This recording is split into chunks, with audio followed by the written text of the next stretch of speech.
mysteries abound around the world, from strange lights in the night sky to ghostly apparitions passing from one realm to the next. From the Great Pyramids of Egypt to what lies beneath the depths of Loch Ness. From Bigfoot to Atlantis, they are all mysteries waiting to be solved. Join Laurie Phillips, Lauren Smith, Graz, and Billy Simmons as they search for the truth on Nite Callers Radio.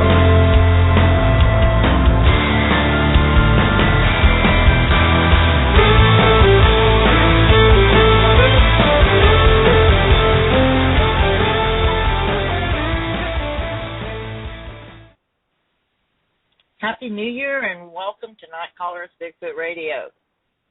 I'm Laurie Phillips and it's January 7th, 2016, and I hope all our listeners out there had a great holiday, and we're all glad to be back this year, and just want to let everybody know we're not getting any more vacation days for a while. It's going to be every Thursday night, 8 o'clock Central, 9 o'clock Eastern, and 6 o'clock Pacific for the next few months. So just letting everybody know we're back every Thursday. And we thank you all for giving us that little break during the holidays. We sure did need it. We needed the break, but we also had... I think the first time we have off is like Memorial Day or something coming up. Yeah, probably. Not me. I'm about to give birth. You're always off. I'm just being real. I'm not going to be sitting here. Well, actually, I probably would sit here in labor because be sitting at the hospital laboring. Y'all want me to take you with me? Y'all can hear all the awesome sound effects. And... All you got to do is call in. I mean, just call in on the phone. We'll deal with Billy's had about 35 kids. I'm sure he's well used to it, Yeah, it's no big deal. I go down to the weight room, pop my feet up, watch a Wild Bunch on TV. Yeah, that's about it. I just want to hear you yelling at Ricky for making it happen. Yeah, I wasn't very nice to him last time. You son of a... I didn't cuss. Well, I mean, I was... All I remember is telling him to shut the hell up, except I didn't say hell. He kept asking the nurse and doctor questions because he's just curious like that. And I was in pain, and I told him to shut up. You shut up and get out of here. Shut the fuck up. Oh, man, that was not very nice. But he handled it like a champ. Hey, didn't you run other people out of the room, too, like other relatives that were trying to come in there? And like my dad? Yeah. He made the mistake. Men, take note. When your daughter or female loved one is laboring to push a watermelon out of a lemon, do not tell her, you better get used to the pain. Because her head might spin around and she might vomit green stuff on you before taking you out.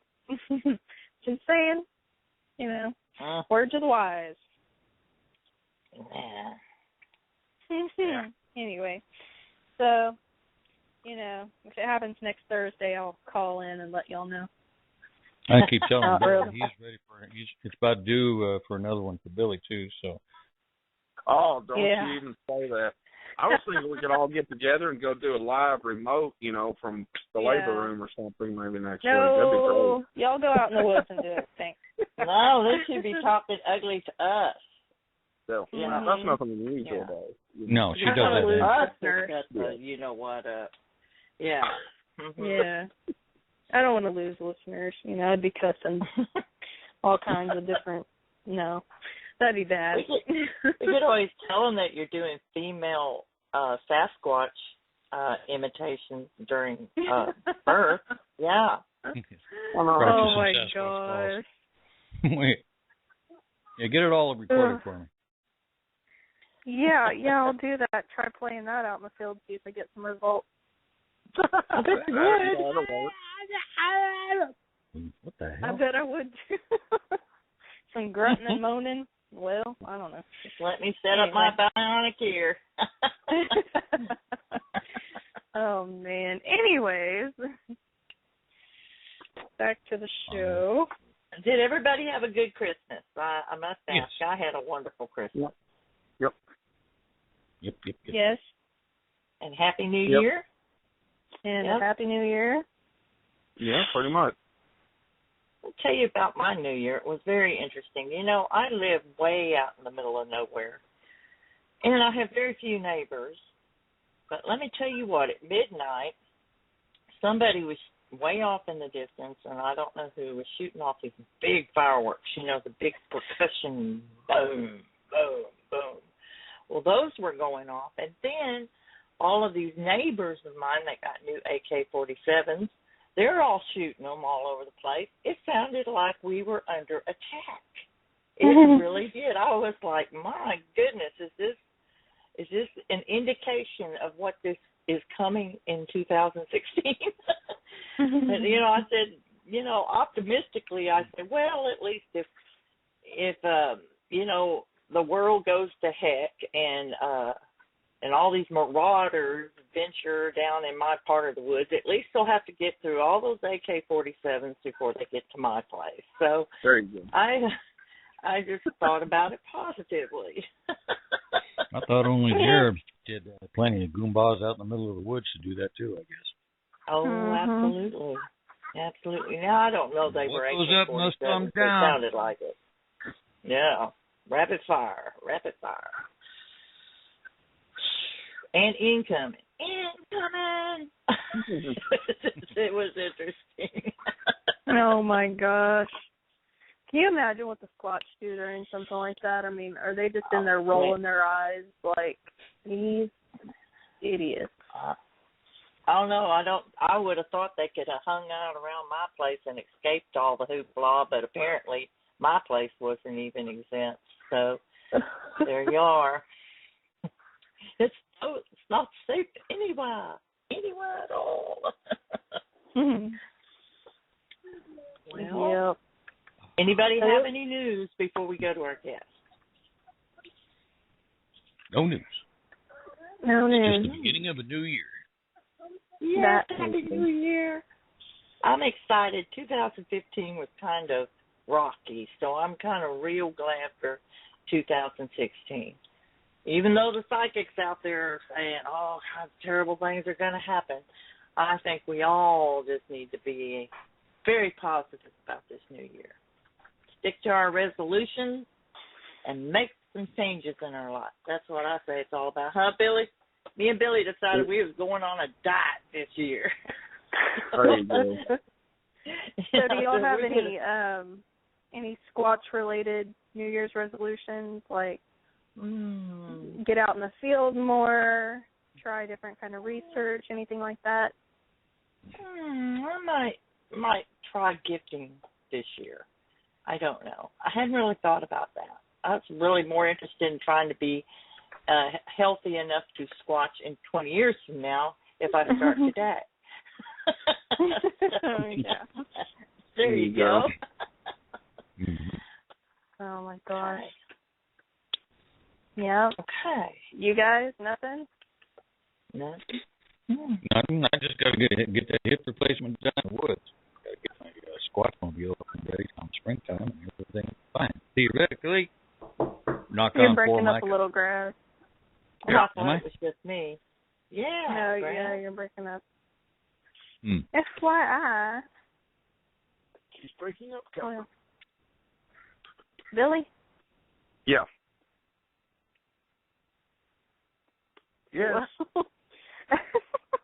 Hola. What? Any New Year's resolutions in the Squatch-related variety? Not really. I'm hoping maybe things settle down in springtime. I can get out and get back to it a little bit. But still bowed up till spring. Still double busy. Okay, Grass. Were you telling us what your New Year's resolution on Squatching was? Maybe you can try it again. How am I coming through this time? I just muted out and came back in again. I don't know if that's any better. Whew. You sound so clear. It worked? Mm-hmm. Yep. Oh, okay. All right. That's all I needed. No, I'm just going to get my hip replacement done, my back surgery done, and get my Squatchmobile up and running again. That's it. Oh, just like that. Just like that. There you go. I'll be on my back for about 2 months. Oh, man. Well, No big deal. maybe during I'll that just time take a lot of drugs and sit around and try to smile. There you go. Wonderful. All right. Well, if y'all are ready, I am ready to get to the guest. Okay. Let's do it. Okay. do it. Well, Nite Callers roll Bigfoot it. Radio presents Jeff Stewert of East Texas.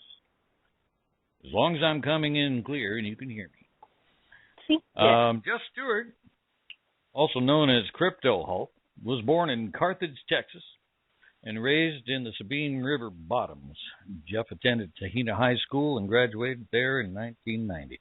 After graduation, he attended Baptist Christian College on an athletic scholarship in football, and also has a further education studies from University of Colorado, Harcourt College of Veterinary Technology, and Panoa College. He studied, I hope I pronounced that right, but you know how I do that. He studied You animal did it science. right. Okay, thank you. Wildlife resource, theology, electronics, and veterinary technician. Jeff Stewart is known to most as Crypto Hulk, is a cryptozoologist and wildlife expert, and he's regarded by many as one of the top wildlife experts in Texas. He's an expert in recognition of wildlife calls and sounds, and an expert tracker, trapper, and hunter. Jeff is also a very talented writer. Appearances include Monsters and Mysteries in America, Survivor Man Bigfoot, and Finding Bigfoot. While Jeff has also been featured on over 100 podcasts and is a regular guest on Moore Outdoors with Chester Moore on KLVI AM radio in Beaumont. Jeff spends most days in the river bottoms of eastern Texas investigating the strange, weird tales which come from every corner of East Texas. Jeff is also an ordained minister and demonologist, and co-creator of Monsters, Mysteries, and Mayhem on Facebook, and at monstercrypto.com. Thank you very much. Thank you, Grass. Welcome to Nite Callers Bigfoot Radio, Jeff. How are you doing tonight? I am doing great, and thank you so much for that wonderful introduction there. I appreciate it. Wow. And just since that little introduction thing that was left out, I have such great news. I recently have been added to the staff of Texas Fish and Game magazine as a columnist for the 2016 and hopefully from here on out year, so, and maybe many more to come. Awesome. So what kind of things will you be covering? Just local wildlife? I'm going to be a freshwater fishing editor. Not really editor. I don't want to say editor. I guess it's just a columnist. We have another freshwater fishing guy that I guess is the fishing editor, but I'll just be writing other freshwater stories. That sounds Plus, great. I'll probably be doing a lot of hog stories and hog hunting and things like that as well, being that East Texas is overran with hogs. I know, and speaking of hogs, I was going to ask you if you knew anything about this. I had heard that they were paying people $50,000 a month to kill hogs. No, ma'am. Okay, I figured that was because I'm gonna tell you right now, if they were paying people that kind of money, I would be a millionaire right now. Well, it was some sort of government funding. They would fund somebody, give them the equipment and the vehicles and everything, and they would have to hire people to work under them under this $50,000 a month. And I just thought, that's just crazy expensive, you know. The state of Texas does have trappers and wildlife experts that do work for the state that do go out and trap animals. I am a licensed trapper for the state. I've trapped beavers and things like that off people's property, nuisance animals that come onto people's property that need to be removed and things like that. From time to time, I have been called to go and do that. But as far as that enormous amount of money, you don't even hardly break even. Yeah, you don't even hardly break even on what you spend at times to go and trap these animals. And hogs, I do a lot of hog hunting, a lot of hog trapping. There are brokers that actually buy these hogs live. Some of them they want butchered. They can sell the meat overseas in China. The Chinese people, the Orientals, go crazy over this wild hog meat. You cannot sell the meat here in the United States, but you can sell the actual hog, live hog, and they will take them and they put them in some of these big high-fenced ranches.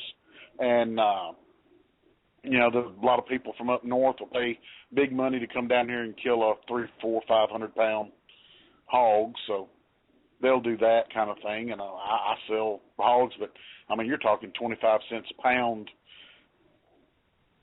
on the hoof, so you're not making much. I just can't believe you can't sell wild hog in the United States. I guess it's not full of enough chemicals and hormones to make it pass USDA. Well, here's the thing. It's just about like anything else. The government can't regulate it, and therefore they can't tax it. And you see, that's what it boils down to. Is they can't make their money off of it. If I can go out here and I can kill a hog, and I can sell it to my neighbor down here for $50. I got a wild hog, dead hog.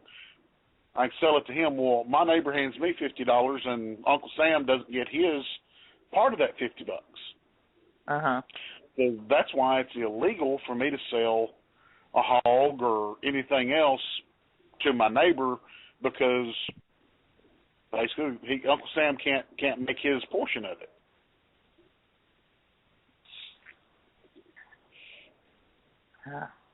So I've had a lot of hogs here.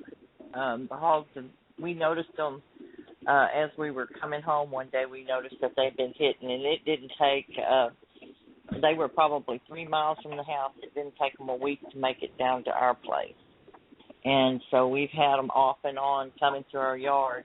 Our neighbor's been trying to, capture them in a cage, and he hasn't had any luck. They're just not going into that cage. And so we're just kind of at odds. We've killed a few, but not near what we need to keep them from tearing up our yards.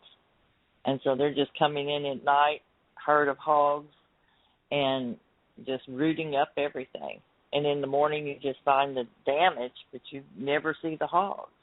And we've heard them and everything, and they're just on the outskirts of the woods, and they're out there vocalizing, but you don't ever see them in the yard. I've only seen them 3 times, and that was just one. I know there's more than one making all that mess.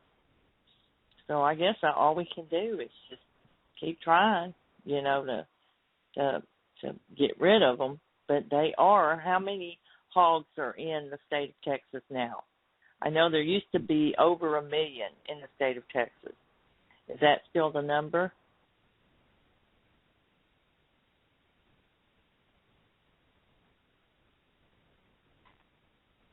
Is he still with us, or did we lose him? Kind of looking like we lost him. Hold on. Uh-oh. Yep, he dropped. He dropped. Well, I can tell you it's a real large number on the hogs. Yeah, it's more than 1 million, you think, Bill? Oh, yeah, we've got them bad up here. And up here, depending on the size, you're looking at a $100 bonus per hog if it's over X amount of weight. Yeah. Wow. Because, yeah, we've got a lot of them up here, and a lot of these boys trap a lot of them. It was bad enough up here that the government was actually flying over in helicopters dropping them. I mean, it's an epidemic. It's an epidemic. And about the time that they sprung out and we got so many pigs up here is about the time we started really seeing the mountain lions in this area as well. Yes. And I would have to say that I have seen an overabundance of wildlife. And this year alone, I have seen more. In 2016, I've seen more wildlife than I've seen in all the years I've lived out here. Mm-hmm. It's just crazy stuff. I had a coyote come to the edge of the woods and start sounding off, and I was sitting right there on the porch watching him vocalize. Now, how rare is that? I mean, most of the time you hear them, but you don't ever see them, or you see them and don't hear them. But I watched that young coyote vocalize at the edge of the woods during the day. Just very strange stuff. But I think it's because of the hogs. I think that they have disrupted everything. So, did he ever come back? Exploded. Did Jeff ever call back in? Not yet. Okay. Hopefully his day is going better than mine. Well, I'm hope so too. Yeah, we're lucky. Our power came on an hour. It wasn't even supposed to be on until 9. So hopefully he's having a better day down there tonight. All right, where'd he go? He was just here again. He's down on that river bottom, and that's a sketchy signal. Yeah, it is. There you go. I think he's back now.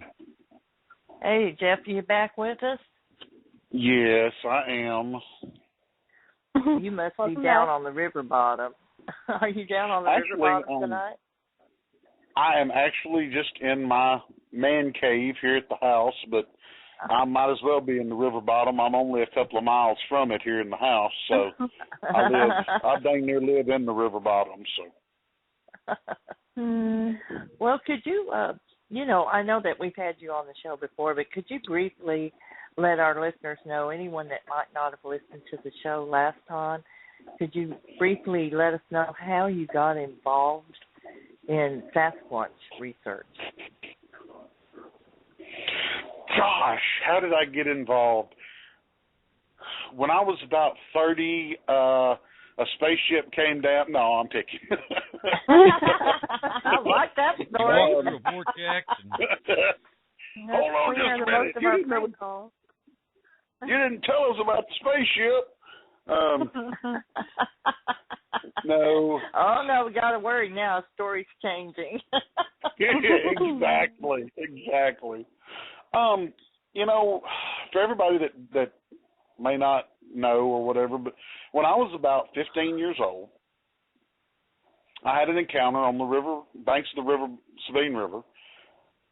A couple of friends and I, we were camping, and we had caught some fish that day, and we had cleaned those fish. We had no hand-pump well that was on at our camp. It was approximately 100 yards from where we actually did our camping and cooking and everything, because you don't want the gut pile next to where you're sleeping. No. And we cooked our fish that evening, and we were laying around the campfire there. It was summertime, but you still got to have a campfire. If it's not camping if you don't at least have a little fire. So we were sitting around the fire, and what we'd usually do is we'd go back over to where we'd cleaned our fish or whatever we had caught or killed that day, and we would go back over there at night, and if the raccoons, possums, hogs, whatever were eating the entrails, then we would shoot them. I sold furs as a team to get some income, and plus we would eat, the coons and possums and different things, we would eat those, especially a hog. And I decided it was time to go back over there and check out the gut pile, and my buddies didn't want to go. They were like, we got full bellies, we're laying around the campfire, man, we ain't as mad at them as you are, kind of thing.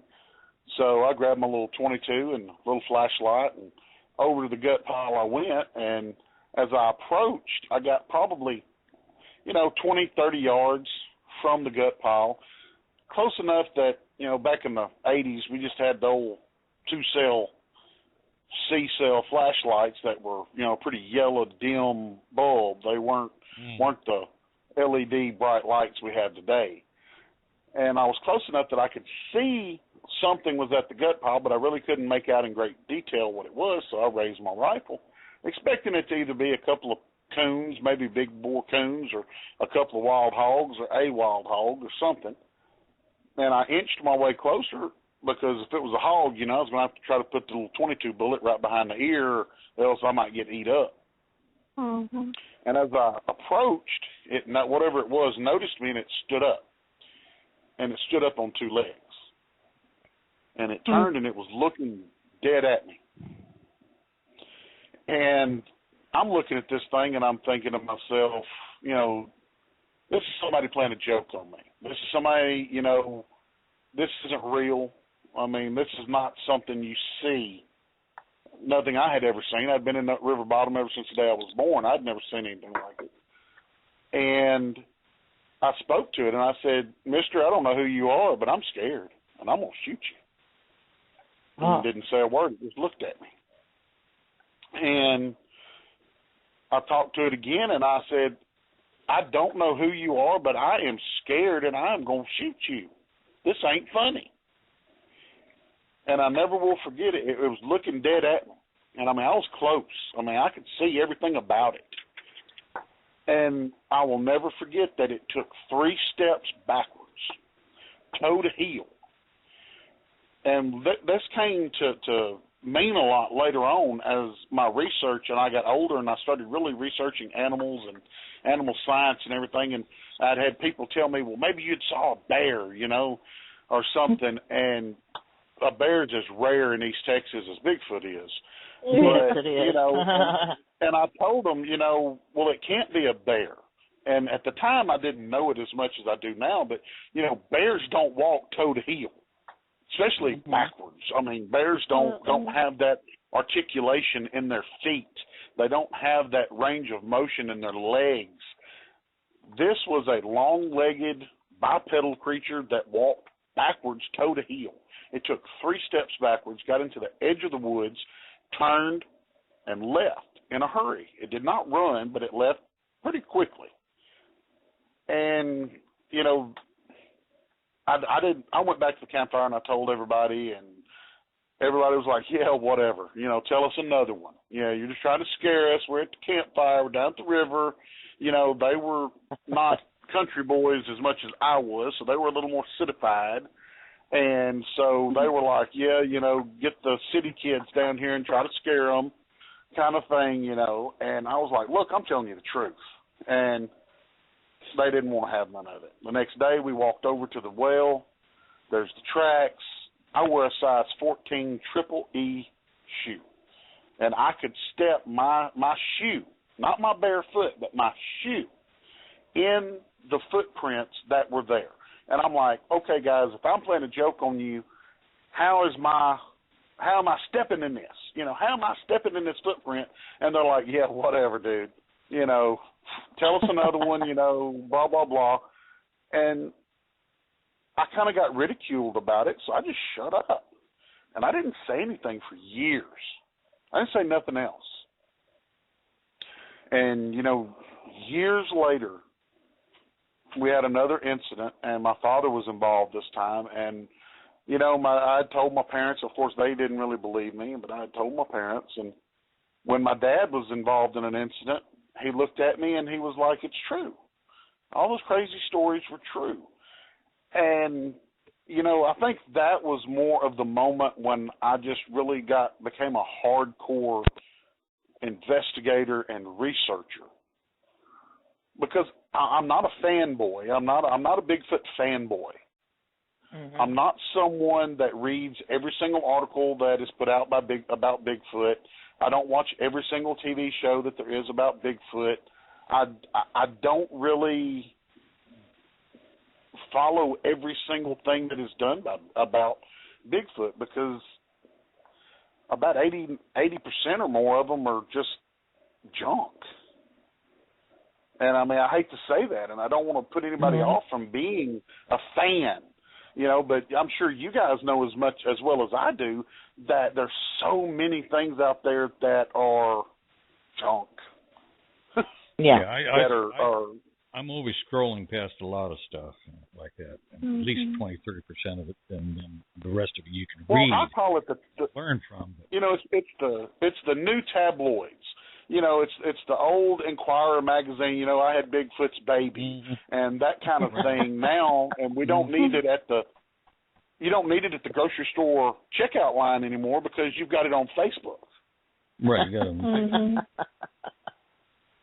I haven't read that one yet on Facebook, but hang on. No, not necessarily that one, but that's the one I really remember from like standing in the supermarket behind my mom as a kid, and we're waiting to check out for our groceries, and I remember the Inquirer magazines and the World Tribune or whatever is there, and I had an alien's baby, I had Bigfoot's baby, and I read every day on Facebook. Somebody will send me an article. Well, every day, I mean, I get hundreds and hundreds of articles a day sent to me from people, and some of the people are going, "Oh my God, man, can you believe this?" And of course, it's the stuff, with, somebody claiming, "Oh, I got this picture of Bigfoot," and it's clearly a gorilla at the zoo somewhere. Oh gosh. Oh man. I mean, one that was sent to me the other day, they said, "Look at this." Yeah. The guy got this picture of Bigfoot, and the first thing I did is I circled the foot that was raised, and it had a simian foot with the opposable, had the big toe that was actually a thumb, on like any silverback walking away. Yeah, and then I'm going, there's unless every Bigfoot print that has ever been taken in the history of the Bigfoot here in the United States, Canada, whatever, North America, unless every single one of them have been wrong and hoaxed, that foot is not a Bigfoot foot because of its big toe being offset like a great ape. And everybody was like, "No, that's just a typo." I'm like, "No, that's not just some problem with the film or the camera or whatever." I mean, I blew it up. I enlarged it. I circled it. I pointed an arrow at it, and I posted it back on the deal. I'm like, "No, guys, this is not a Bigfoot." Plus, the legs were the wrong length. Everything, the torso of the body, it was way longer than the legs and everything. And I'm like, this fits every criteria for a male silverback mountain gorilla. Yep. And fits none of the accepted criteria for Bigfoot. You can't trust what's going on out there anymore because of the new programs they've got for photoshopping. And even with video. Are you talking about Photoshop and stuff like that? Oh. And Video Shop and. Yeah, they've got new types of video programs out there. They can do pretty much anything they want. Guys, I mean, honestly, I'm sitting here with this cell phone. I've got, I'm one of them tech guys that I've got to have the newest, greatest cell phone every time one comes out. And I've got a cell phone in my hand, and I've got enough apps and technology in my hand. I can manipulate photos. I can take a picture in my bedroom and make you think I'm in the Antarctic. It is weird, the technology that we have, and I'm not even a really, into it nerd as far as that tech is concerned. And there are people out there that are so much more advanced and so much more into this type of stuff that they can take a laptop computer and then they could just do things with it that we could never even dream about. And it gets done on a daily basis. And, I get pictures of orbs. I get pictures of people, saying all kinds of ghostly images and things. And I have to weed through them, not by whether I think the picture is authentic, but it's the story that goes along with the picture. That is what determines to me the validity of a picture more than the picture itself. If I sit down with the person and I talk to that person and I hear that person tell me their story, and their story makes sense for one, or you hear the fear in their voice, you hear the care, you hear the whatever. It's just that whatever it is about it, that you sit down and you talk with someone, whether on the phone or wherever or however you get that story, and the story matches what the photo says, or the story just says, you know what, even without the photo, take the photo and throw the photo away, listen to this story. This is a compelling story by someone telling me a story, and especially if it's someone that has nothing to gain by telling you the story. They don't, most of the time, these people with credible stories, they don't want their faces put it on Facebook or and on TV or anywhere. They don't want their name used on TV or Facebook or anything. They're like, look, I'm telling you this because this crap really happened, and I want somebody to tell me that I'm not crazy, but I don't want you letting anybody else know that I'm not crazy, you know. I mean, right. And when you got people that are coming forward like that, you're going, well, you know, if they're not looking for their 15 minutes of fame, why are they telling me this story? You know, unless they're just some sort of habitual liar that just sought me out just to tell me a lie. Boy, am I flattered. Would you say East Texas is a very hot place for Bigfoot? You know, as far as the South goes, East Texas is a very hot place for, and it's not just for Bigfoot activity, it's for all kinds of cryptid and paranormal activity. East Texas, you got to think about it. We've got everything that is needed that the other parts of the state of Texas doesn't really have. Mm-hmm. We've got the dense pine thicket forests. We've got hardwood forests. We've got fruit trees. We've got grasslands. We've got pastures. We've got large rivers. We've got large lakes all over East Texas.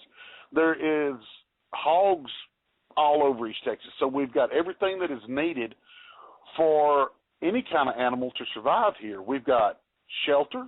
We've got water. We've got food.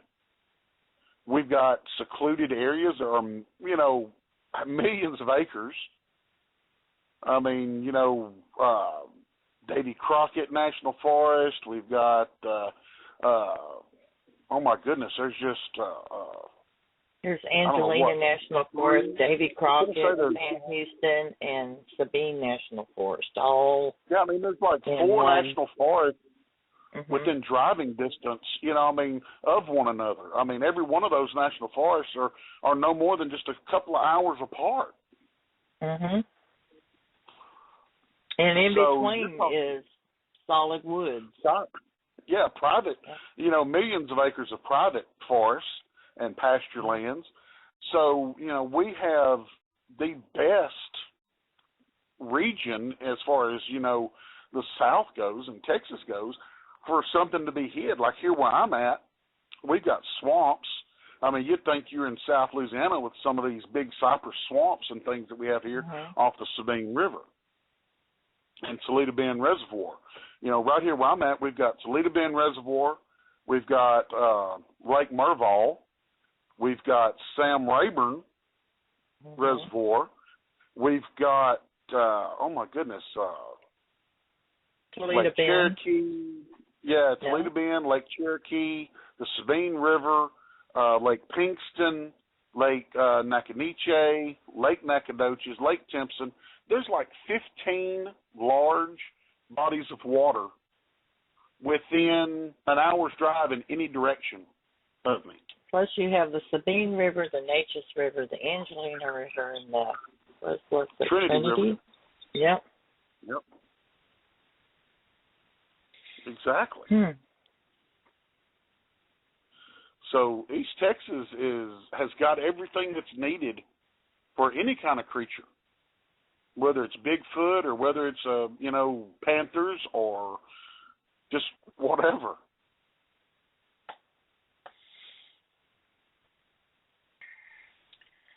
Well, how would you describe the one that you saw when you were a youngster? Would you describe that one? Is that the one and only one that you've ever actually seen? Oh no, I've been face to face on more than one occasion. The second one, when I say face to face, the second one I was literally face to face less than 5 feet. How did that happen? Very interestingly. And carefully. Oh yeah, and very startlingly. But the first one that I saw, looking at it, and the closest thing I could say that it looked like would be an Australian Aboriginal. If you've ever watched any of the old Discovery Channel shows or any show ever that you saw those old pictures, say from back in the early 1900s and late 1800s or whatever, over in Australia, there's some really astounding pictures on the internet that you can look up. The turn of the century Aboriginals, and the way they looked with their hair and their whole 9 yards, this is what it looked like.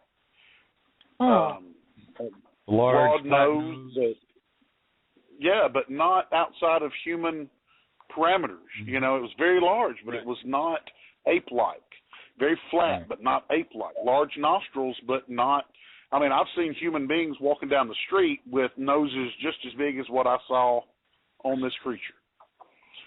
Very large, very prominent lips. They were very plump, very full, but they were not ape-like or anything like that. They were very human-like, but on the exaggerated side of human-like. The skin was like it was a... Just a second. Billy?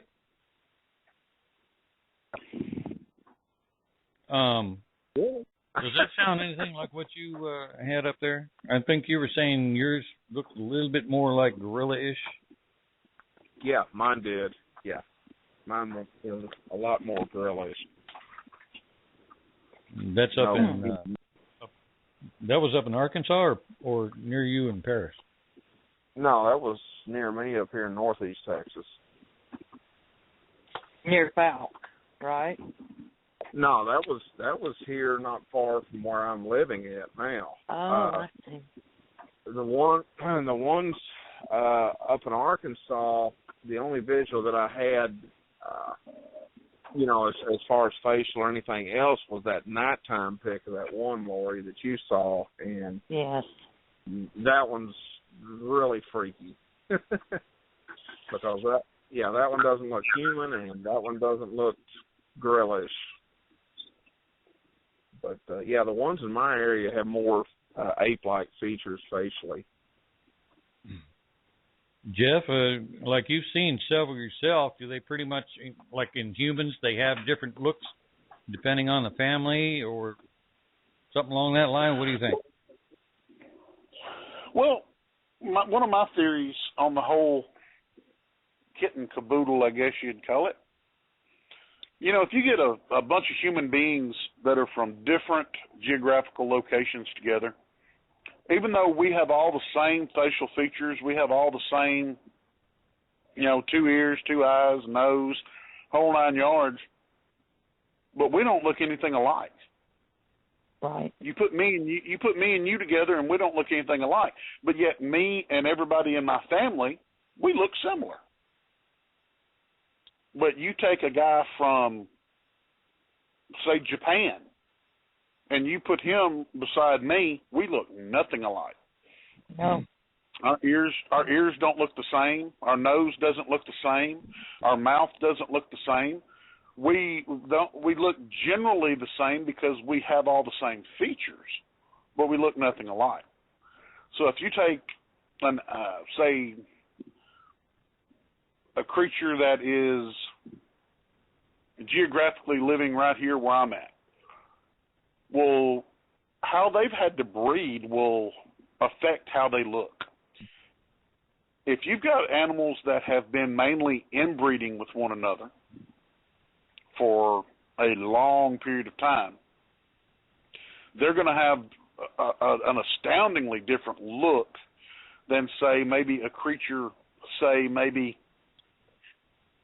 in the Great North up in Canada, places like that, where they've got a very large, expansive area of undeveloped land, and they've probably been able to travel more nomadically and breed more freely and not inbreed nearly as much as, say, some that are here or in Arkansas or somewhere that the pockets of these animals have become more congested and they've had to inbreed a little bit or a lot.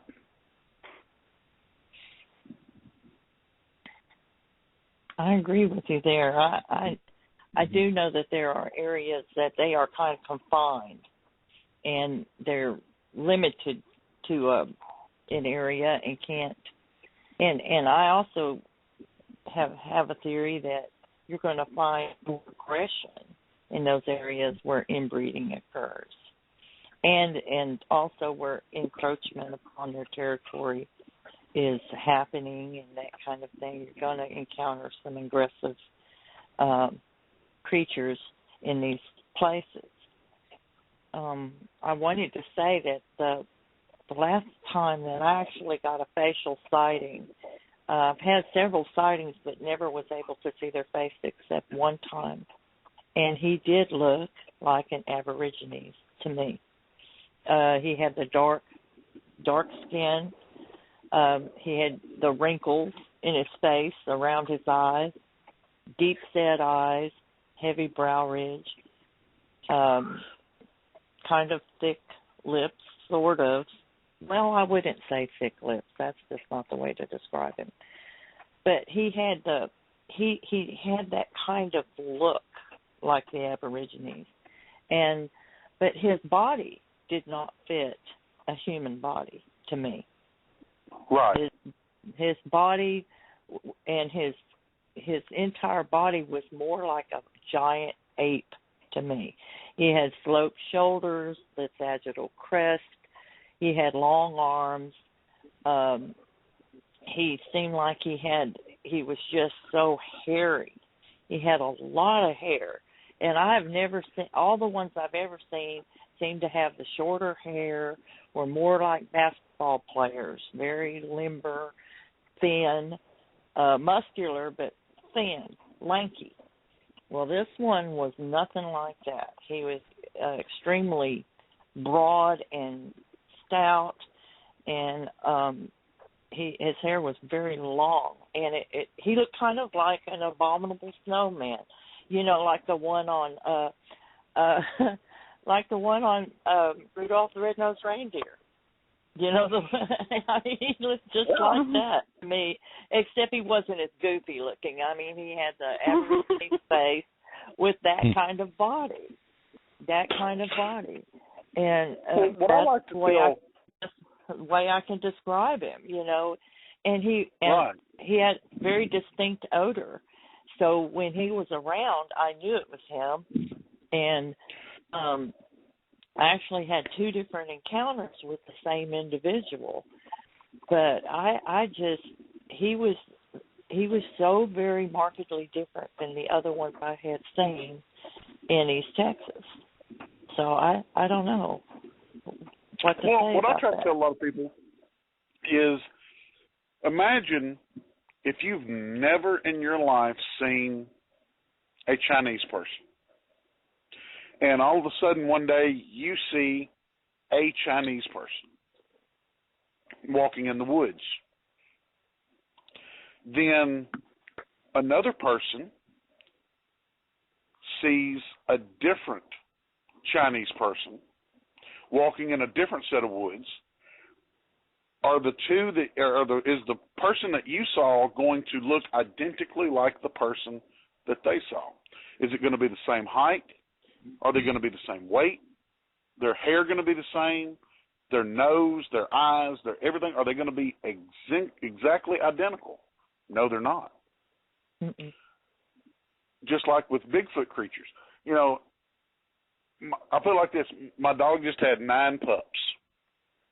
And you can go in there and look at those 9 pups, and every single one of them, even though they were born of the same mother, the same father, every single one of them looked different. There's something different about every one of them. Yep. So why would we not expect... You're talking about genes, you know, genes passing down from grandparents and exactly. on and on. You know, why would we not expect these Bigfoot creatures to be just as diverse in their facial features, their height, their whatever, as we as human beings are? Or, you know, so thus we expect them to be more gorilla-like, more monkey-ish, where monkeys happen to be one species that, as far as we can tell, when we look at one, we can't tell the difference between one or another because they're so cookie-cutter identical. When these creatures are more like us, and in my theory, I mean, I'm not putting absolutes out there because until, you know, we've studied them long-term like the mountain gorillas were, we'll never really know. But no. In my theory, you know, they've got to be just as diverse as we are. Yes. We're going to see some that are very similar. Go ahead. Do you think that they are human or have a human? I do believe that they are a relict hominid species. I do believe that they are just like I'm Native American myself. I'm part Native American on my father's side. So I know, I mean, there were so many Native American tribes, and they don't all look the same. No, they don't. You know, the Choctaws don't look like the Crees, and the Crees don't look like the Sioux. There's a lot of difference, you know, the way different ones look, the Iroquois. But of all these tribes, you know, these tribes are ancient peoples that came across land bridges and things like that settled this part of the world, and who knows what else came with them. Right. You know, we thought that all these things are extinct, but at the same time, we're finding out every single day that there are species that we thought that were extinct that are not. That's right. That is absolutely right. And that doesn't even enter into the paranormal aspect of, you know, what may or may not be happening with these creatures. And even though I'm not a believer or a proponent of any type of portals or phase or shifting or invisibility or anything, but at the same time, if these creatures are as human as we are, and being someone like me that deals with demons and ghosts and entities and things like that, why are they any different? Why could there not be ghosts and entities and apparitions of a Bigfoot that could appear or disappear? You know, absolutely. I asked Harvey Pratt like one time. Yeah, I asked Harvey Pratt one time. I said, "What would you say if somebody said that they saw a Bigfoot disappear right before their eyes?" And he said, "Well, maybe it was a Bigfoot ghost." Exactly. And if kinds of humans are able to walk in the spirit world after they've passed, why would it be impossible for someone like a Sasquatch to do the same thing? Exactly. So, you know, and there are all kinds of hauntings. There are residual hauntings. There are active hauntings. There are poltergeists. If you've got a residual haunting, that is energy that plays itself like a recording over and over and over again in one specific spot. And I've had people that have told me that, you know, they see something in the woods, or they see something down at the barn or whatever in this one particular spot over and over and over again. And I see it, and then when I look back, it's gone. But it looks like Bigfoot. And to me, I'm sitting there going, well, maybe that could be a residual haunting of a Bigfoot creature. Mm-hmm. Its spirit, its energy, its whatever is trapped in that one location, and it keeps playing like a tape recorder over and over. It's on a loop. And then I have people that, cats, you know, the dogs and cats and all that kind of thing as ghosts. Exactly. And I'm not, like I said, I'm not a proponent of giving Bigfoot creatures magical, mystical powers of, you know, otherworldly stuff like some people. And I don't want to discredit them or say, oh, they're full of junk. I mean, I can't prove or disprove what they say. And I'm not meaning to, you know, offend them or anything. I just don't personally believe it. If they want me to believe it and they want to invite me and come show me a Bigfoot walking in and out of a portal or going invisible or something, hey, bring me along. And if I see it with my own eyes, I will come out tomorrow and say, I freaking saw it. You know, but until then, I mean, I can only go on what I have witnessed and on what I have been face to face with. And if at any point the two that I've been face to face with wanted to dematerialize and make themselves invisible, they could have at any point in time. They didn't. They physically turned and ran away. That's the best argument, as far as I'm concerned, about this portal stuff, this invisibility stuff, is being able to walk through this, that, and the other thing, and shapeshift and all that kind of stuff. 99% of all the sightings out there, they just go, oops, and disappear. Run away through the woods. Mm-hmm. And there's other biological evidence, too. There's the smell. Some of them have smell. Some of them leave tracks. Now, ghosts don't leave tracks. And, exactly. And well, now some demonic spirits will have an odor, but it's just a possibility. That is a very good theory for the people that have seen the appearance and disappearance of Sasquatch. It could very well be a spirit. I mean, I think it's entirely possible. Now, there's some other things going on where you have one or two steps in the middle of some place, but there's no steps leading to it, no steps leading past it. They say this thing has gone through interdimensional somehow or whatever. That's the only explanation I've come up with. I've heard that so many times from people that, you know, I and found a lot of people are going in that direction because they can't find the answers the traditional way. So they're starting to go the other way, thinking, well, that explains why they will come right up to your camp. You'll see their eyes shine. You know they're there, and then the next thing you know, they're gone. You never heard them leave. You heard them approach, but you never heard them leave. Well, that's just the way they are, I believe. They will quietly leave. I can approach your camp. I can approach your camp and leave your camp, and you will never know I was there unless I want you to know.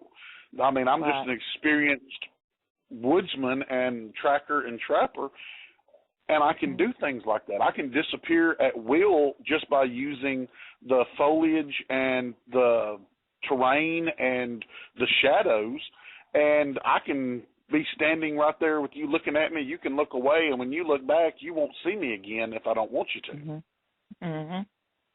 And these creatures are masters of their domain. You know, they haven't remained hidden and elusive for all of these years, all these centuries, without being masters of their domain. And people will ask me all the time, well, how come we haven't killed one yet? Well, I don't know that we have or that we haven't killed one yet. I know that there hasn't been one, you know, put on a slab for display yet. But at the same time, they're like, well, where are the bones? And I'm like, we find bones every day. I go out in the woods and I can see bones. I don't stop and pick them up. Mm-hmm. I just walk by and I go, oh man, something killed a deer, or look, something died over there. Unless I see a big set of horns from a big buck or something laying there, deer head, I don't go over and kick around on old dead bones. Mm-hmm. And who's to know how many hikers and backpackers and stuff see bones laying in the forest and don't go get them because they figure, oh, it's a dead deer. Well, how do we know it's a dead deer? It could be the bones of any kind of animal. It could be a Sasquatch for all we know. Mm-hmm. And if they are human, it's very similar to us. And if my theories are correct about their size being more proportionate to human beings than to giants, as you know, when I say that, I mean we got to remember there are human beings that are 8 feet and less. So when I say human size, I don't mean that they're 5'3". I mean that they're 8 foot or less, with most of them being somewhere in the 6.5 to 7.5 foot range. And if a body is found, a dead body is found out in the national forest, and it's been reduced down to bones, coyotes have eaten on it and everything else, they bring those bones back, they do a DNA test on them, and if the DNA test comes back with no match in the missing person's database, they put it in a box and store it away. They don't test its DNA to see whether the mitochondrial DNA matches this or the nuclear DNA matches that. They don't do any of that. They just put it away. If they find any kind of a skeleton out there that is human-looking, unless it matches a missing person's DNA, they don't study it. Because it's too expensive, really. Yeah, it would cost millions and millions of dollars if you sat there and ran the mitochondrial and nuclear DNA and got the lineage of every single bone you found in the woods all over the North America. So these bones are sitting in warehouses and forensic labs and things like that until they've sat there long enough that sometimes they're destroyed. That's a good stopping point. We're going to go to intermission. Everyone take a break. Grass, if you'll get a hold of that studio and mute everyone out and run the intermission, Okay. We'll be back. Ladies and gentlemen, we'll be back in about 7.5 minutes. Go get your coffee, your popcorn, peanuts, your hot dogs. Be right back. Excuse me, I didn't time that brownie correctly.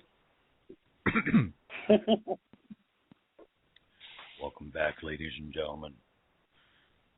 Let's see. Jeff, you with us? I am. Welcome back, sir.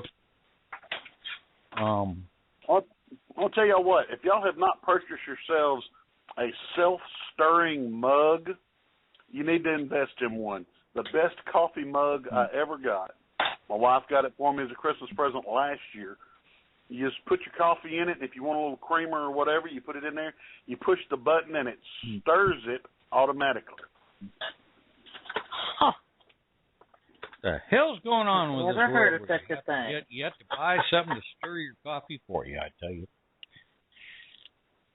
It's awesome. It's awesome. So let's see. We left pretty much talking about the different morphologies of Bigfoot. I was just reading something a little while ago that the scientists have pretty much said that, well, as far as I'm concerned, that Gigantopithecus is more of an orangutan, and I'm getting kind of tired of people comparing, like, Gigantopithecus to a Bigfoot, or Bigfoot is a Gigantopithecus. I think Dr. Meldrum is a little bit still hung up on that part of it. Bindernagel possibly still hung up on that kind of stuff. You know anything about those kind of things between Gigantopithecus? Have you heard that stuff yourself? Yeah, and I've tried to have this conversation with Meldrum and with Mr. Burtsa, Igor. I've tried to have this conversation with them, and I really can't get anywhere with them because my key point is the footprints. Gigantopithecus, if these creatures are Gigantopithecus, and Gigantopithecus by science is an ape and would therefore have the skeletal structure and everything of an ape, therefore it would have the same feet as an ape, which, like you were saying, they say it's more akin to an orangutan. It would have an orangutan's feet. These things do not. They have feet like human beings. Well, this picture that somebody uploaded, it was from, I think it was from a National Geographic magazine. They actually did an update on the model that they're using. They had a full-size scale model that this guy was putting together. He was just attaching the arm. And the hands and feet are that of an orangutan. And how do they know this, judging that they only have teeth? That's the only thing they saw. I was having a conversation with Kenny about. Kenny is an anthropologist also, and he knows a lot about those angles. Evidently, doing DNA studies of the teeth itself, they've pretty much come to the conclusion that it is an orangutan type that is related to kind of like a middle range coming up from the Asian area. I think there's 2 or 3 different types of orangutan down there, and that Gigantopithecus is just an oversized version thereof. There's a science behind that. How Meldrum and Burtsev and to tell you the truth, I can't tell if Bendernagel is along those lines or not. But at least I haven't had the privilege of speaking with Mr. Bendernagel, but I have spoken with Igor, and I have spoken with Dr. Meldrum and tried to have a dialogue with them over this. And, you know, like I said, if the tracks we were finding were that of an ape, then I would say, yes, we have an ape-type creature running around loose in North America. That is exactly what we have. But when you have footprints that are basically humanoid footprints, I mean, that's just all you can say about it. I mean, they've got 5 toes that are in the same anatomical location as human footprints. They've got a heel that is in the same anatomical location. The only thing is where Dr. Meldrum talks about there being a mid-tarsal break in them is the only thing, you know, that orangutans have a mid-tarsal break, blah, blah, blah. Well, that's well and fine, but we all know that our DNA is only 0.004, I believe, different than an chimpanzee. So if that 0.004 creates such a diverse and such a different creature as we are different from a chimpanzee, then there would take even less of a difference in DNA to create an animal with a mid-tarsal break in its foot, but yet still retain the same basic foot shape, foot structure, the whole 9 yards, body shape, everything. So I'm not one to jump on the Gigantopithecus bandwagon just because I have not. If they were to show me a complete gigantoskeleton and its feet that they had found matched my feet, I might go, whoa, there's the smoking gun. But when every other great ape that has ever walked on this planet that we know of, an orangutan, a mountain gorilla, a chimpanzee, all of those have the same basic anatomy, and that foot anatomy is totally different from ours. It's more akin to our hand than our foot. Yeah. Mm-hmm. If any of that makes sense. I mean, I may be just blowing in the wind there, but that's kind of the way I feel about it. You know, I mean, you're showing me a human footprint. I think it's the separation between more tree dwelling than actually walking types, and that what they're saying about Lucy from Lucy on up the rest of the tree and things like that is that we branched off into, because of the savanna, we had a more foot necessary for walking in the savanna for long distances and stuff. So anything having to do with Gigantopithecus or any of the ape varieties is basically still tree dwelling to a certain extent. And that Bigfoot. But then you turn right around and you think about it, though. If Gigantopithecus was 12 feet tall and weighed 1,500 pounds, what tree was he climbing? Yeah. Well, maybe back in those days, we used to have some damn big trees here in Washington for a while there, and they're all gone. So who knows what was actually around when it was. What I'm trying to say is, even today, the mountain gorillas, they don't climb trees. They don't. True, you know what I'm saying? I mean, they're not tree dwellers. They live on the ground. They eat. They may go up into the trees to get a little bit of vegetation and a little bit of food, but primarily they are on the ground.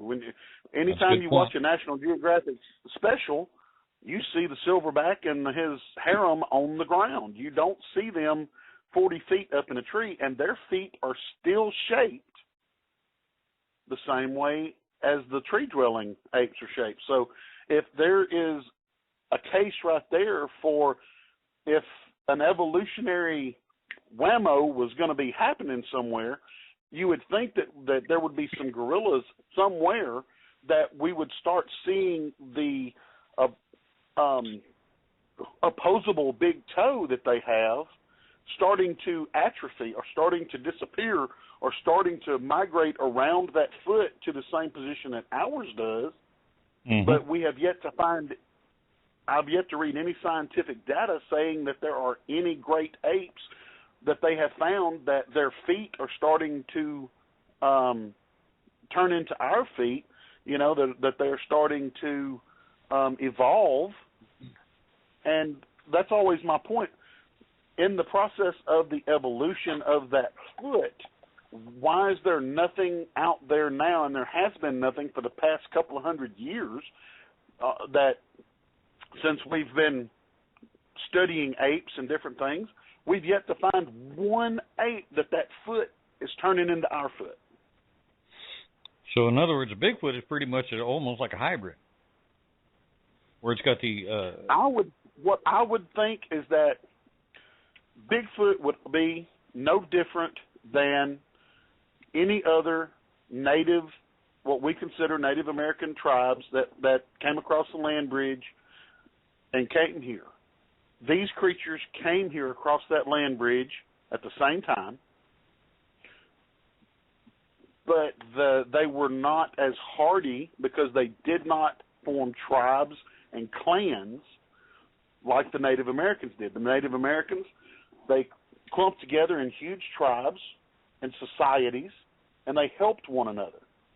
If these creatures were more loners and stuck to a small family unit, then nature would have been much more harsh on them, and they would not have had the numbers, the breeding populations, and everything else to have millions of people. And if they were not, say, as tech savvy, say, you know, right, like the Native Americans who were building bows and arrows. They didn't involve any kind of technology to help themselves out. They pretty much remained woodsy.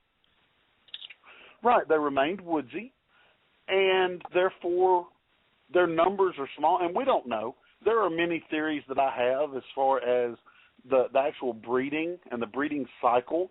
You know, I often wonder maybe these creatures do not have a breeding cycle like human beings or like most other animals do, where they come into estrus or come into their breeding cycle every 28 days like human beings.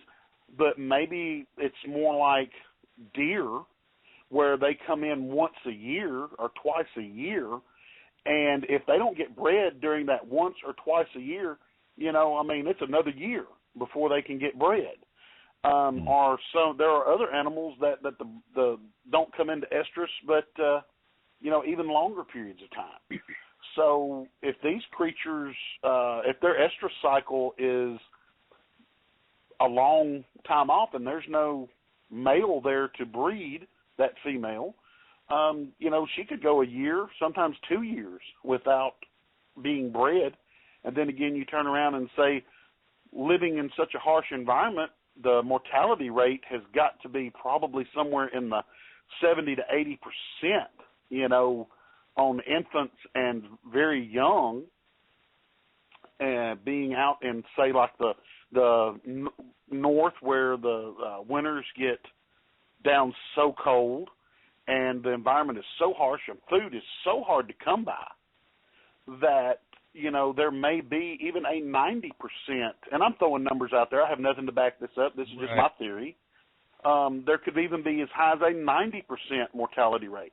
So you take a female that may not come into estrus but once a year, top that with a 90% mortality rate on infants, and top that with low numbers to begin with, and you're talking about where human women could, by the time they're 12, 13 years old, can breed, and, up early 50s, some women are still capable of producing eggs and everything.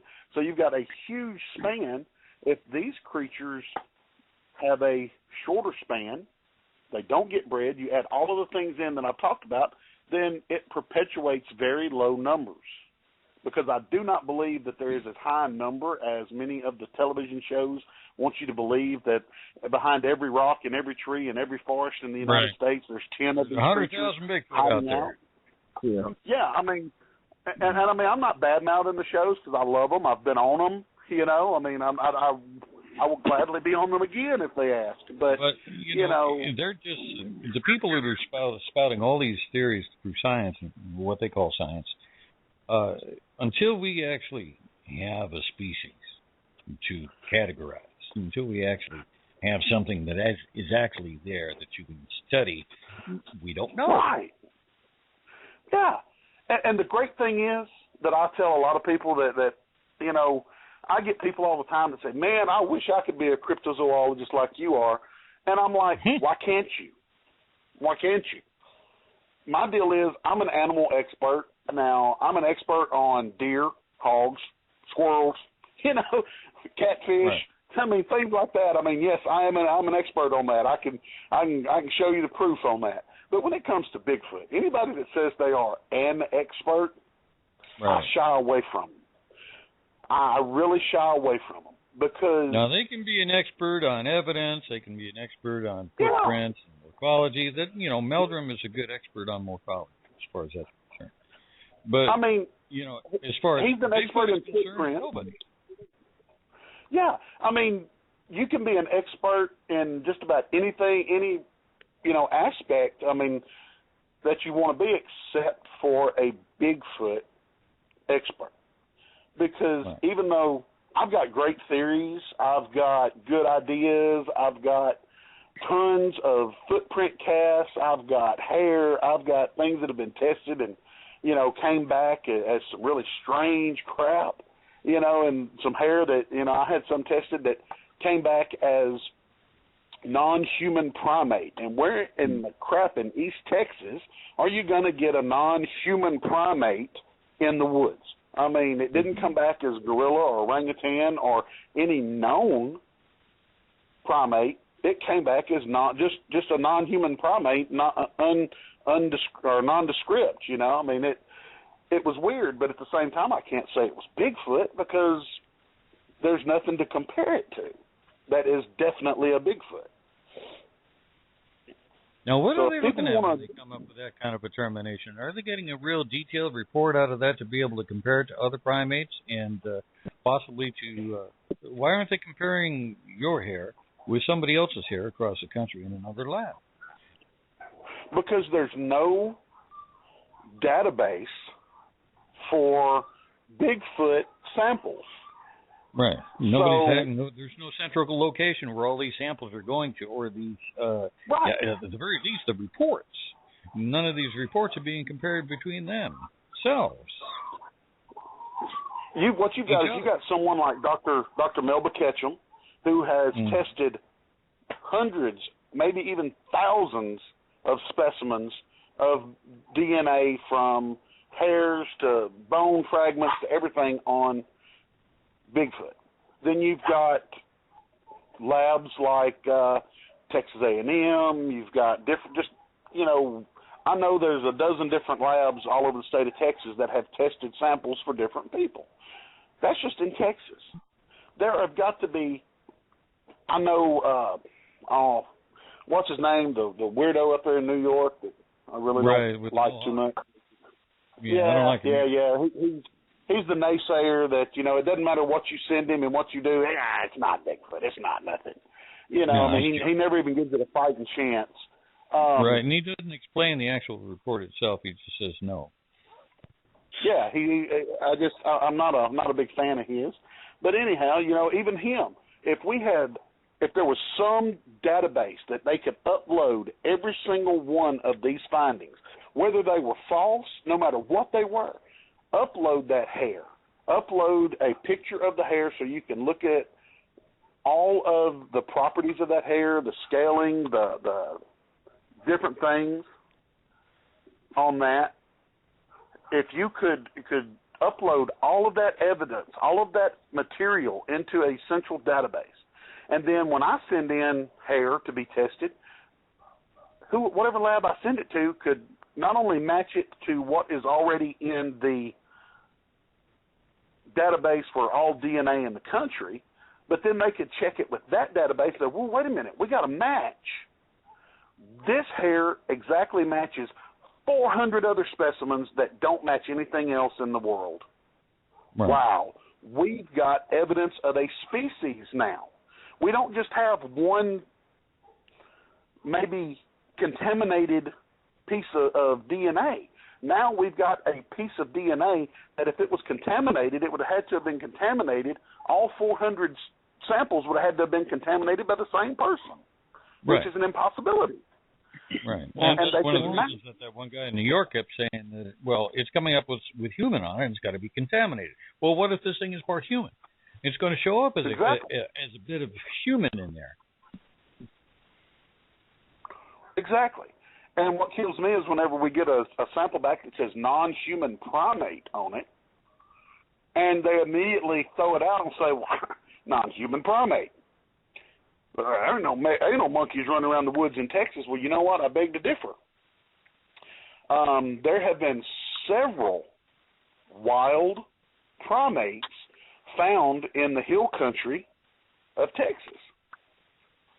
So there could very well be, Florida, there are breeding populations of different kinds of monkeys in the Everglades. So it's not an impossibility that there could be some kind of monkey or some kind of ape or whatever running around these woods. But my problem is it's an unidentifiable non-human primate. It does not come back to mountain gorilla, which has samples to be tested. It does not come back to an orangutan, which has samples that can be tested against, markers that it can be compared to. It doesn't come back as chimpanzee or anything else that there are already samples in the database to compare these hairs to. There's already markers on file to compare the markers on whatever I had tested to, but it came back as not matching any of those. So at the very least, you're telling me that I have a new species of primate running around the woods of East Texas. Right, but did they save that report? Yeah, there's nothing there because it comes back, well, there was some human DNA in there too, so you had to have contaminated the sample, so the sample is not worth it's no good. You just spent $100 and something bucks on getting a test done that is worthless. Because that's the thing, I pay for, if I have a DNA test done, I pay for it out of my own pocket. Exactly. I'm not out here finding cow hair on a barbed wire fence and sending it in, because, I mean, I don't have a lot of money to be throwing around. I don't have money to play with. If I but feel are like they a hair saving sample, the end result of that, or are they saving the report? Or do I they have all the initially reports. just throw it out because it has human in it and they don't even really test it?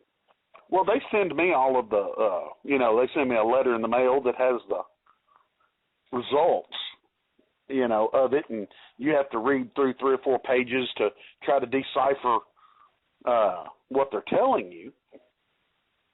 But the problem with it all is there's no database, like I said, where my results are uploaded.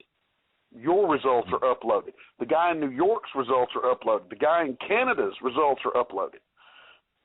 In, Asia, the orang pendak, those results are not uploaded.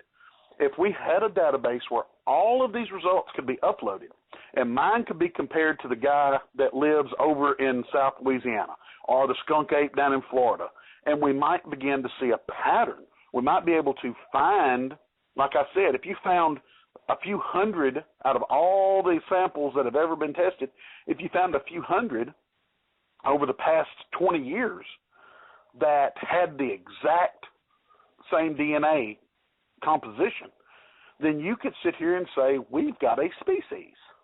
Mm-hmm. Because we've got 400 samples that match, and there's no way on Earth they could all be contaminated by the same person. There's no way they could have came from the same species, or should I say from the same specimen, not species. There's no way they could have all came from the same specimen because they came from different geographical locations, excuse me. And if all of them came back as a non-human primate, but it had human contamination. If all of them came back along that line, then we'd have to the science would have to say, okay, well, we have a living relic human. Exactly. And the funny thing is, we all have a certain amount of Neanderthal DNA, a certain amount of prehistoric human DNA in our bodies, but it's a very, very, very minute percent. And I think it was Quit was his name, and Zana in Russia and all. When they tested that DNA, I mean, homeboy had like such a high amount of prehistoric human DNA that it was like nobody else has ever tested for that high of prehistoric DNA. And you got to wonder, how did he get so much? And then you start to formulate things in your mind if you've got an analytical mind like most of us that do this kind of thing do. You guys sit and think about this stuff probably just as much as I do, and you mull it over your head and you formulate different things and you get your own theories going. But, you sit there and you think, well, what if these creatures are close enough in DNA to us that we can breed with them, just like horses and donkeys. Horses and donkeys are not the same thing, but you can breed them and you get a mule. That's right. It could be just the opposite. Of us having we have just a little bit of Neanderthal in us. It could be just the flip over opposite, where they had just a little bit of human. Exactly. And so when you start talking about all of this, and then you sit here and say, well, now, wait a minute. This even goes further to prove low numbers, because where horses and donkeys create a mule who is sterile, then you turn right around and you get a human and a purebred, or a Sasquatch with enough pure blood in them to create a hybrid offspring. And if that hybrid offspring is sterile, well, no wonder that one is not breeding and not creating more. So, you get that throwback every once in a while that may look really similar to us. Like maybe why one that I see looks so much different than one you see. Well, according even to a lot of the Native American mythologies or stories or stuff is that they actually have stolen women and that they can crossbreed with us. Yeah. And I mean, they may be able to crossbreed with us and have a very viable offspring that it can breed and do whatever. I mean, I have no way to prove that they do or don't. Yeah, this would be possibly where that tiny bit of human comes from, is that every once in a while they dip into our pool. But the big thing is nobody cares enough. Or Alma, nobody cares enough about the Russian story. Yeah. I'm sorry. That's okay. We just get excited. I know I do when I start talking about all this stuff. I get excited. And we can put a shout out to some of those people who that finances some of these big operations, the Erickson Project, and the one person that was financing Bifro for a while who is no longer doing so. They've got all this money. They could actually put their own little small lab in somebody's area somewhere, in their office somewhere. They could finance a lab that would actually collect all of these things and build a database. That would be the next step. Yeah, but most of these people, most of those people that have the money, most of those people don't go out and get the right people involved in their operation. For all their intelligence, would have come up with that. Well, but the thing is, for all of their intelligence and everything, I put it to you like this. This is one of my big sayings for a long time. You don't go get the chess club to play in the Super Bowl. Okay, if you want to go out into the woods and you want to find an animal, you don't bring scientists into the woods. You leave the scientists in the laboratory where they belong. You want to go out in the woods and you want to find something, you come get me. You come get guys like me. You get people that are experts in tracking and trapping animals. You get people that are expert outdoorsmen, expert woodsmen. You get people that say are ex-military trackers, people that go out and find missing people for a living or find different animals or whatever for a living. That's the kind of people you take out into the woods to look for something. Once we find the evidence and we collect the evidence, we can send it to the scientists back in the laboratory, and then they can do their job. When I'm out in the woods, I do not need a guy in a lab coat who all of a sudden decided to throw on some camouflage and a pair of boots and follow me through the woods. He's hindering me. He's hurting me. He's stopping me from doing what I need to do in the woods. But every time you see one of these teams of people that they've got put together to go out in the woods and look for Bigfoot, everybody on the dadgum team is some sort of a nerdy scientist. I don't need those guys. Amen, Brother Jeff. I mean, honestly, but nobody wants to come get me because I'm not a scientist. That guy, yeah, he can track a flea across a blacktop road at midnight without a flashlight, but we don't need him because he doesn't have a PhD. I'm going to tell you what, you can get 40 guys with PhDs and they can all bring them with them and get me, and we will go out in the woods, and the only thing those PhDs are going to do is add for the toilet paper. Because the PhD is not going to help you track anything in those woods. It's not going to help you identify animal calls. It's not going to help you identify sounds, sights, or anything else out in those woods. And that's what irritates me so much about all of these big, high-profile groups that are going out after Bigfoot. And who do you put on your deal? You put Jeff Meldrum on there. Well, now, wait a minute. He's great at what he does. But I've never even seen or heard of him being able to track any kind of animal or read any books where he grew up in the woods and grew up hunting, and by the age of 6, he could track as well as any grown man. I've never heard that about him.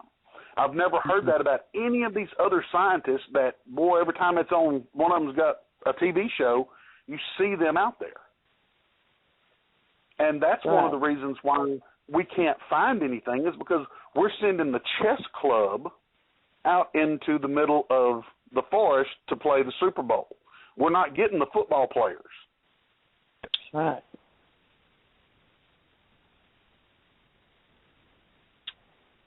I'm just a big old fat dumb hillbilly, I guess. Is the way most of them look at me because I talk the way I do. And I dress the way I do, and I do the things I do. But I've been tested off the scales as far as IQ goes. You know, I've tested over 100. I can believe that. With an IQ. You know, I'm a country boy. I choose to do and be what I am. You know, because this is what I love doing. This is what I am. You know, I don't begrudge any of those guys, and I don't belittle any of those guys for what they do. But in all honesty, if some of these guys were not who they are, you would never see them on TV unless it was just like the guys from Mountain Monsters. Love them, know them.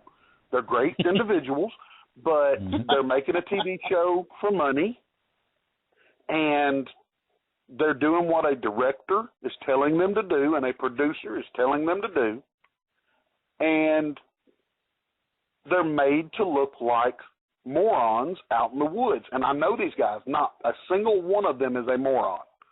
They are very learned individuals. They are very good people, but they're doing a job. I mean, hey, making that TV show is a whole lot better than working at the scrapyard. Yeah. So these guys are doing a show for entertainment, a great show for entertainment. But at the same time, if you want to watch a show for its worth, for its ability to teach you something, well, the first thing any one of these, whether it's Discovery or anybody else, the first thing they want to do is they want to put about 6 scientists on there. And I guarantee you, you know as well as I do, that we've had shows like Monster Quest. We've had Sasquatch, Bigfoot meets science or whatever it was and all that kind of stuff. Not one of them has produced one piece of evidence that has swayed anyone that is on the other side of the fence over to our side of the fence.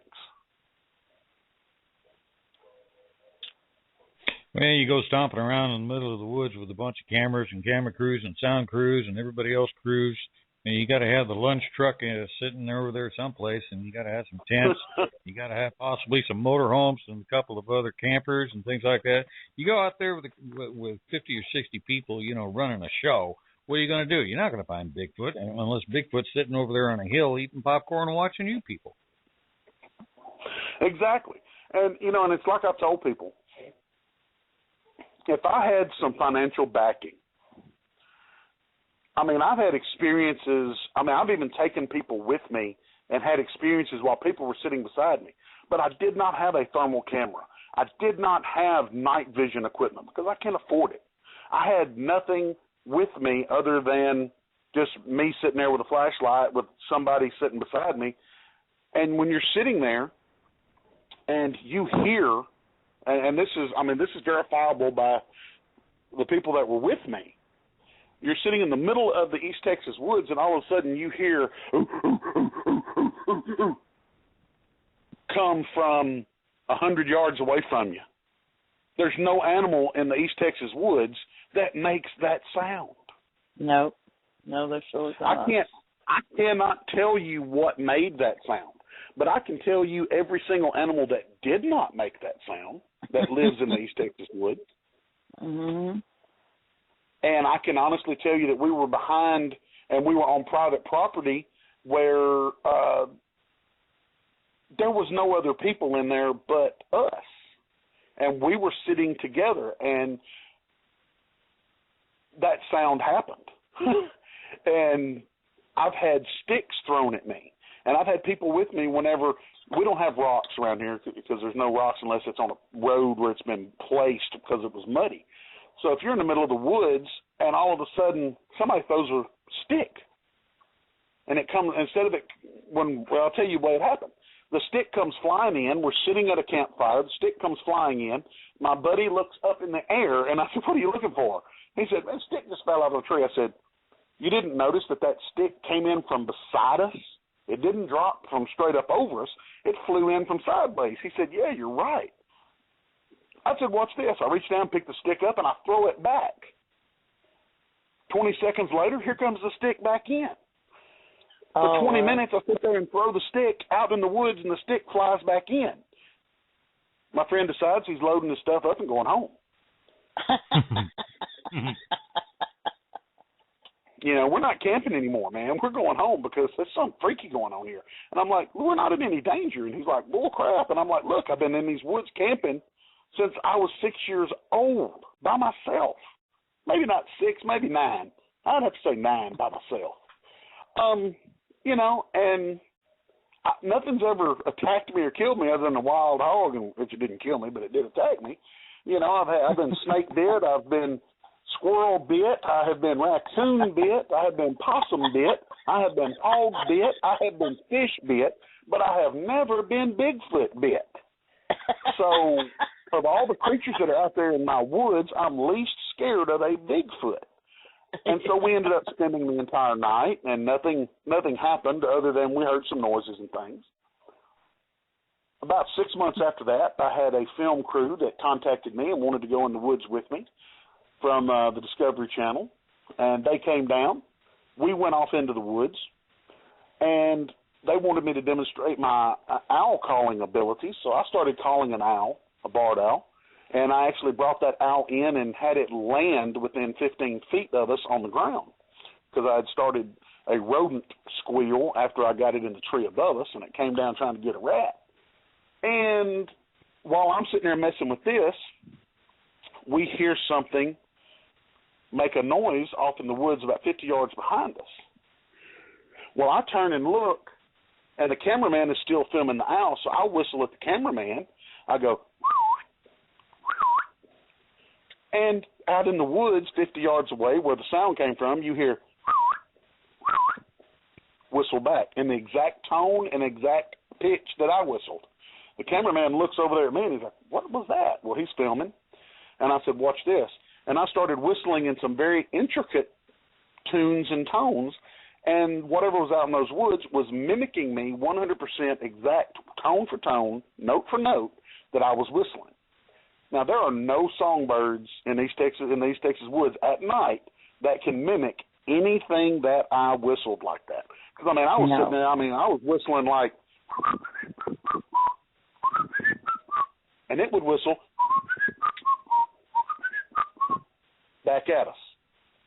Wow. Everybody turned white as a ghost. There were 6 people in the woods that night, and everybody turned white as a ghost. He's going, what is that? And I said, I don't know what it is, but I can tell you what it ain't. And they walked out of those woods, and they're like, we are coming back. You are the real deal. And I said, never claimed to be anything other than me. And I'm not doing anything other than what I do on a regular basis.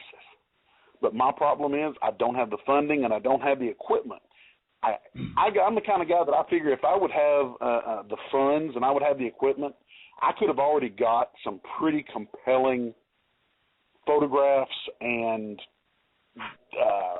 thermal footage and things like that. Because on my piece of property, I've been there since I was 6 months old. I've been on this piece of property literally 43 years. These creatures know my smell. They know the sound of my voice. They know me, and they are not scared of me. They know me. Now they're not going to walk out and sit around the campfire and sing "Kumbaya" with me because they just don't do that. And these people that say that they habituate them and that we go and we feed them peanut butter and jelly sandwiches and they sit around the campfire with us. No, they don't. And the reason I say that is because here's the deal. I'm not in this to get rich, but at the same time, I am a very unrich person. I'm not going to say I'm poor because I'm wealthy in a lot of ways other than money, but I'm a very unrich person. And while I do not want to kill one of these creatures, I do not want to harm one of these creatures in any way, and I do not want to do anything that is going to cause harm to one of these creatures. But everybody knows that if you're the one that unwraps the enchilada here, if you're the one that opens this can and look inside and there it is, you just guaranteed yourself $1 million or more, an unlimited amount of wealth if you're that person. So if these people have Bigfoot sitting around the campfire with them and they're eating pork and beans out of a can because they're broke, and they're saying, oh, but I don't want anybody to come down here in my woods and mess with Bigfoot, so I'm not going to show any evidence. Yeah, right. Tell me something else. Because I look at it like this. I've got this property down there. If I could prove that Bigfoot lived on my property, and I'll lease this property, and I could get a big chunk of money, I could buy that property. I could make that property a sanctuary if I had an unending amount of money. Nobody could ever go on that property and mess with them. I could make a sanctuary for these creatures.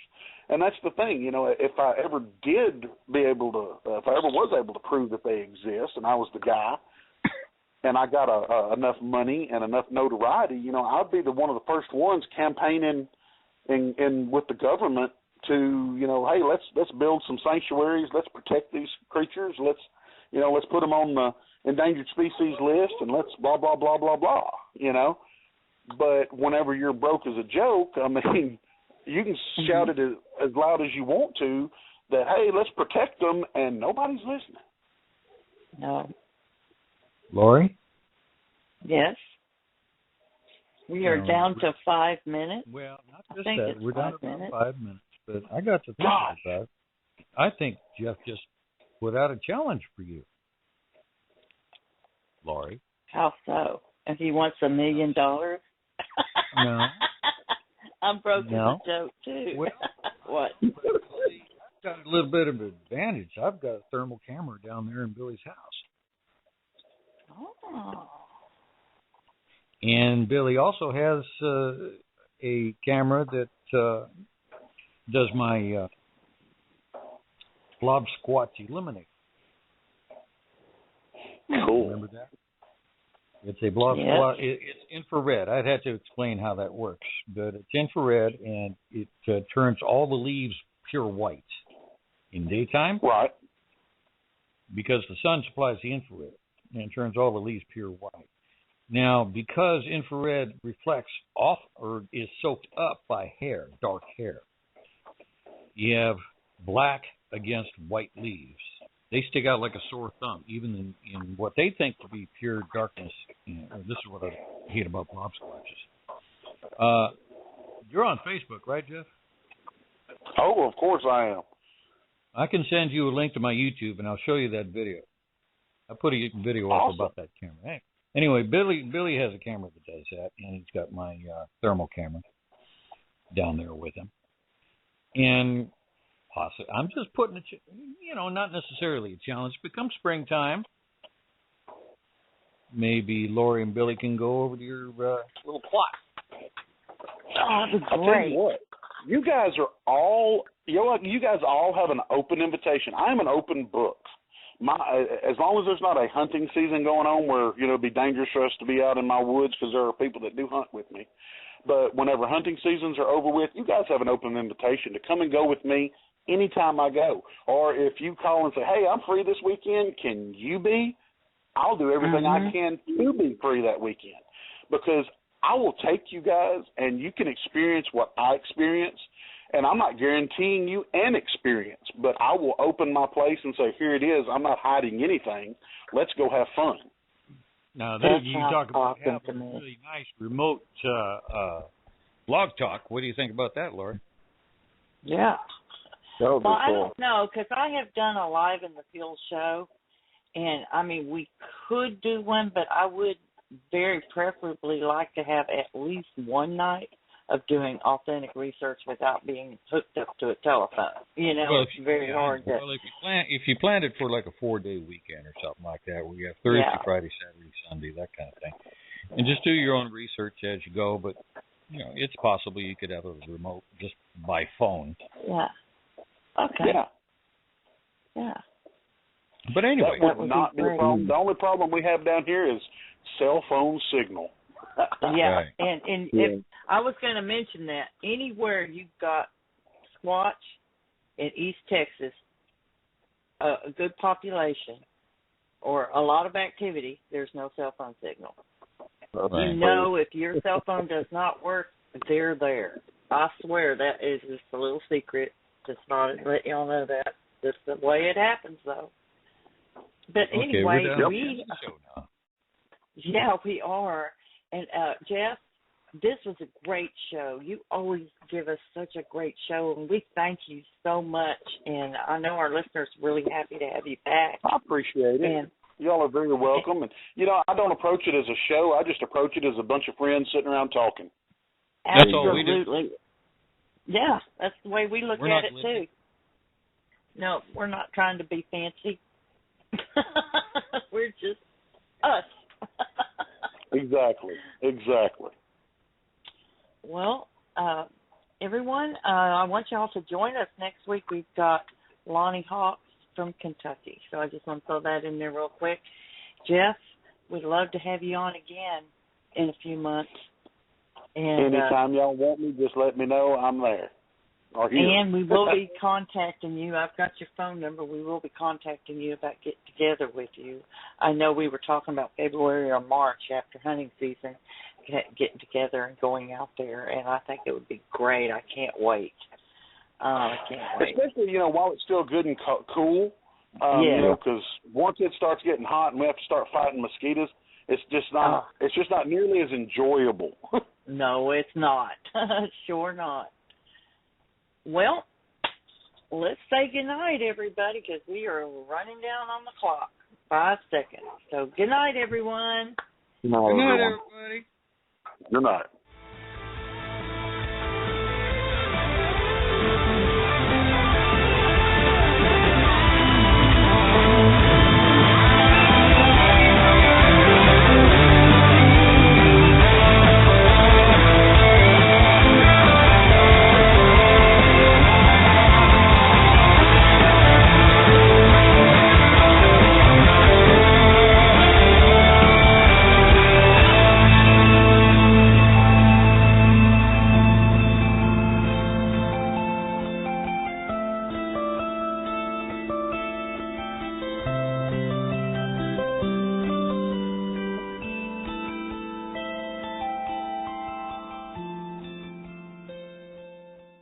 Geico presents sharing versus oversharing. Earlier this week, Claire Tippins shared a princess nickname generator, 3 pictures of her dog wearing a tutu, and 2 online quizzes, including, what candy is your dream castle made of? Claire, your sharing has tipped the sugar scale and turned into oversharing. But have no fear, princess. Geico has something worth sharing with your internet kingdom, like how you could save hundreds on your car insurance just by visiting geico.com. No magic wand required. Geico, 15 minutes could save you 15% or more on car insurance.